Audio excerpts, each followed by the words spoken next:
2026년 3월 11일 새벽입니다. 하나님 말씀은 시편 66편 8절에서 15절입니다. 만민들아 우리 하나님을 송축하며 그의 찬양 소리를 들리게 할지어다.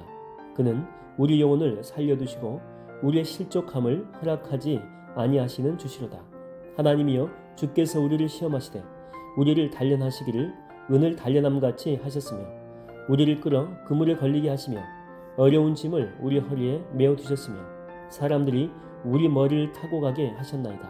우리가 불과 물을 통과하였더니 주께서 우리를 끌어내사 풍부한 곳에 들이셨나이다. 내가 번제물을 가지고 주의 집에 들어가서 나의 손을 주께 갚으리니 이는 내 입술이 낸 것이요 내 환난 때에 내 입이 말한 것이니이다. 내가 순양의 향기와 함께 살찐 것으로 주께 번제를 드리며 수소와 염소를 드리리이다. 오늘은 이제 수요일 새벽이죠. 오늘 또 이 피곤한 육신을 깨워서 은혜의 제단으로 나오신 모든 성도님들의 삶에 환난을 이기게 하시는 하나님의 크신 능력이 임하게 되기를 주의 이름으로 축복합니다. 오늘 읽은 본문 가운데 13절부터 15절은 내일, 석절은 내일 살펴보겠습니다. 우리는 흔히 예수님을 이렇게 잘 믿게 되면 고난이 피해가고 만사 형통할 것이다 라고 기대를 합니다. 그러나 오늘 시편 66편을 보게 되면 하나님이 당신을 사랑하는 이 백성들을 아주 험악한 훈련장으로 몰아놓으시는 그런 장면들이 등장합니다. 그렇다면 하나님께서 우리한테 이렇게 고난을 주신 이유가 대체 뭐냐는 거죠. 그리고 결국 우리는 이제 승리할 것 아닙니까? 우리가 하나님 백성이니까. 그러면 그 영광스러운 결론이 무엇인지 오늘 함께 살펴보겠습니다. 먼저 9절 말씀을 한번 살펴보겠습니다. 다윗은 환난을 이야기하기 전에 가장 중요한 영적인 안전장치 하나를 먼저 선포합니다. 다 같이 한번 읽겠습니다. 그는 우리 영혼을 살려두시고 우리의 실족함을 허락하지 아니하시는 주시로다. 한마디로 고난 속에서도 우리 영혼은요 결코 죽지 않는다라고 하는 것입니다. 여기서 이 실족함이라고 하는 것은 발이 미끄러져 가지고 낭떠러지로 떨어지는 것을 이야기해요. 하나님은 우리가 고난 중에 눈물 흘리고 이 상처 입는 것까지는 허락을 해요. 여기까지는. 그렇지만 영혼이 완전히 파괴돼 가지고 지옥의 낭떠러지로 떨어지는 이런 실족함은 결단코 허락하지 않으신다라고 하는 것입니다. 왜냐하면 하나님께서 우리의 생명줄을 꽉 붙들고 계시기 때문이죠. 그래서 여러분 앞으로 어떠한 혹독한 시련이 닥쳐와도 이렇게 선포하시면 돼요. 나는 망하지 않는다. 나는 또한 내 영혼은 안전하다. 이 절대적인 신뢰를 먼저 가져야 된다라고 하는 것입니다. 이렇게 영혼의 안전장치를 확인한 다윗은 이제 자신이 겪은 이 고난의 실체를 아주 적나라하게 고백합니다. 10절부터 12절 상반절까지 보게 되면 그 강도가 엄청나죠. 우리를 단련하시기를 은을 단련함같이 하셨다 이렇게 쭉 나오면서 그물에도 걸리게 하시고 어려운 짐을 허리에 메어 두셨고 사람들이 우리 머리를 타고 가게 하셨다. 또 우리가 불과 물을 통과하였더니 이렇게 나옵니다. 그러니까 하나님이 우리를 옴싹달싹 못하게 그물로 가둬버리고 허리가 이렇게 끊어질 듯한 무거운 짐을 또 지우기도 하고 심지어 사람들이 내 머리 위를 짓밟고 간다니까요. 엄청난 굴욕과 수치심 아닙니까? 그렇죠? 그리고 마침내 숨이 막히는 물과 타들어가는 불 속으로 우리를 그냥 확 이 속으로 밀어버립니다. 도대체 왜 하나님은 이렇게 사랑하는 자녀에게 이토록 가혹한 훈련을 시키냐라고 하는 거죠. 바로 10절에 그 답이 있습니다. 10절에는 뭐라고 이야기합니까? 우리를 은을 단련함같이 재련하시기 위해서 이런 훈련의 과정을 겪게 하신다 이렇게 나옵니다. 지난주 주일날 제가 이제 반나발 책도 읽고 해가지고 잠깐 도서관에 들렸는데 지나가다가 이제 아무 책이나 이렇게 잡힌 대로 빼가지고 읽었습니다. 거기 나온 내용 가운데 이제 이런 이야기가 있었어요. 중세 시대 때는 이게 검을 가지고 서로 싸우지 않습니까? 그 검 중에 이슬람 전사들이 들고 다녔던 명검이 있답니다. 명검. 이름은 다마스쿠스 이게 검이라고 하는 건데 특징이 뭐냐? 이 칼은요 바위나 이 철을 내려쳐도 부러지지 않을 만큼 단단하대요. 그리고 얇은 비단이 있잖아요. 이것을 공중으로 쑥 날려가지고 칼로 이렇게 베면 단숨에 벨 만큼 강하고 예리한 칼이라고 이야기를 합니다. 이 전설의 명검이 만들어지는 과정을 그 책에서 이렇게 소개를 해요. 쇠를 대충 녹여가지고 틀에 붙는 것이 아니고 시뻘건 이 불 속에 쇠를 집어넣고 그 속에서 달군 후에 대장장이가 무거운 망치로 수백 번, 수천 번을 정말 무자비하게 두들겨 패는 거죠. 그리고 이렇게 시뻘겋게 달아오는 그 쇠를 이번 또 얼음장같이 차가운 그 물 속에 갑자기 푹 집어넣어요.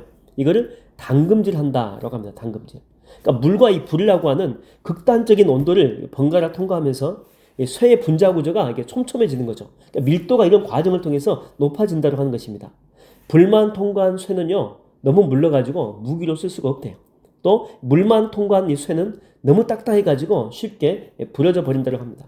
그래서 이렇게 무기로 만들 쇠는요, 반드시 대장장에 무자비한 망치질이 첫 번째 있어야 되고, 그 다음에 뜨거운 불도 봐야 되고, 차가운 물도 통과해야 돼요. 이 모든 과정을 거쳐야지만이 절대 부러지지 않는 세계 최고의 명검이 탄생하는 것입니다. 여러분, 우리 인생도 마찬가지예요. 지금 여러분의 허리에 무거운 짐이 지워져 있습니까? 억울하게 사람들에게 머리를 짓밟히는 것 같은 이런 수치심의 망치질을 당하고 계십니까? 아니면 뜨거운 불 같은 시험과 막 숨이 턱턱 막히는 이 물 같은 그런 고난을 통과하고 계십니까? 여러분, 하나님이요, 여러분 버린 것 아니에요. 여러분 포기한 것도 아니라니까요. 세상의 그 어떤 마귀의 공격에도 부러지지 않을 정도로 가장 강력한 영적인 명검으로 지금 재련하고 있는 그런 과정이에요. 걸작품을 만들고 있습니다. 그래서 우리가 이 환난 중에도 인내할 수 있는 거예요. 할렐루야. 이제 그래서 이렇게 이제 모든 단련이 다 끝날 날이 올 것 아닙니까? 자, 그때 이제 우리를 어디로 이끌고 간다고 나오죠? 오늘 본문의 결론이죠. 12절 하반절입니다. 어디로요? 우리를 끌어내서 풍부한 곳으로 들이셨다 이렇게 나옵니다. 그러니까 불과 물의 고난은요, 영원하지 않는다라고 하는 거예요. 반드시 끝이 있다는 거죠. 충분히 단련되어졌다라고 판단하시는 순간 하나님은 우리를 그 고난의 풀무풀에서 친히 끌어내셔요. 그래가지고 어디로요? 풍부한 곳으로 인도하신다라고 하는 것입니다. 여기서 풍부한 곳은 과실수가 이렇게 넘치는 비옥한 땅입니다. 정말 끝도 없이 펼쳐진 광활하고 아름다운 그런 땅을 의미하죠. 여러분, 이 고난을 통과하지 않는 사람들은요, 아무리 이런 큰 복을 받아도 그 복을 담아낼 그릇이 안 되기 때문에 다 쏟아버려요.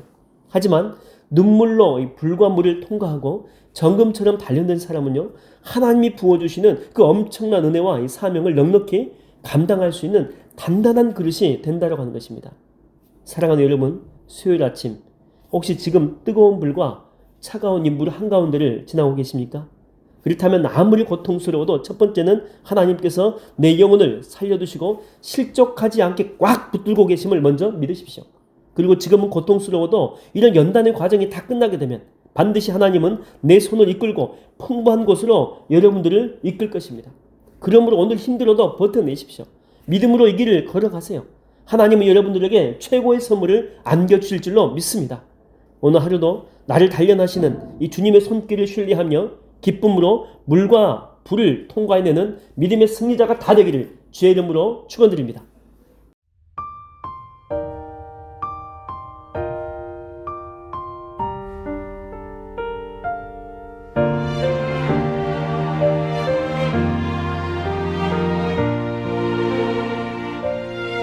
고난은 인내를, 인내는 연단은 소망을 이루네. 때로는 삶 속에 고난의 밤이 와도 소망의 아침은 오리라. 눈물로 뿌려진 기도의 씨앗은 기쁨의 열매를 맺으리. 내 삶을 붙드신 주의 손 강하시니 폭풍이 와도 두려움 없네. 인내하리, 인내하리, 인내하리, 인내하리. 소망의 아침은 반드시 곧 오리니.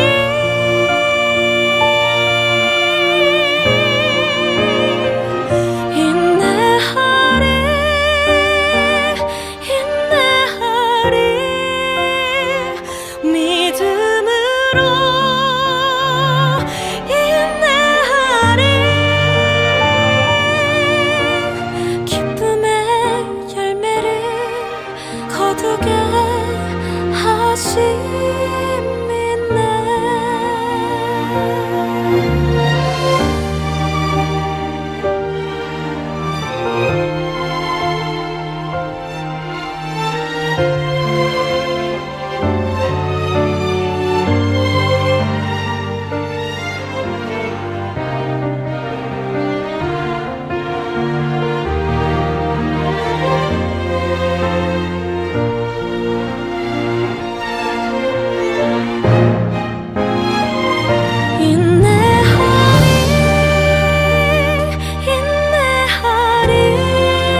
연다는 소망을 이루네. 때로는 삶 속에 고난의 밤이 와도 소망의 아침은 오리라. 소망의 아침은 오리라.